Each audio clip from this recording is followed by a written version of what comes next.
se puhtaus on hirveän Ei tärkeää. tarvii olla, se on niin Puhtaus on tärkeää siinä hommassa. Joo, ja niin, muuta, ettei siinä yhtään pääse, että happa muuttuu. Se on niin monta, kato, niinku tää Ollikaan, se Asko, Rölli Vainaa oli sillä vielä hengistä. Rölli, en mä taas Satu oli siinä sitten, et missä vaiheessa, niinku ajattelee meitä miehiä, missä vaiheessa se hiiva sulaa, kun hiivahan on hyvin tarkka. Et missä vaiheessa, se on 37 jotain, missä se hiiva sulaa, että se menee piloille. Joo. Ja se on jäytettävä jonkun verran, että ei siinä lämpöhennä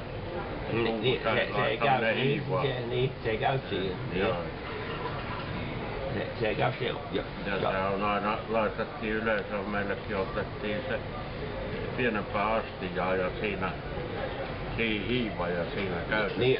Ja lisätään sitten. Niin mä tiedän nytkin, kun minä... Ei tässä Kuosmanen kuvu on meitä. Niin, siinä on mutta se, että sen yhden kerran kun on ollut sahti, Kiskimatin kanssa tekee, niin se on se siitä, että niin se puhtaus on hyvin tärkeää siinä. Se puhtaus on niin tärkeää. Se pitää, se nimittäin monen nykyisin ihmisiä sopi ollenkaan se asia.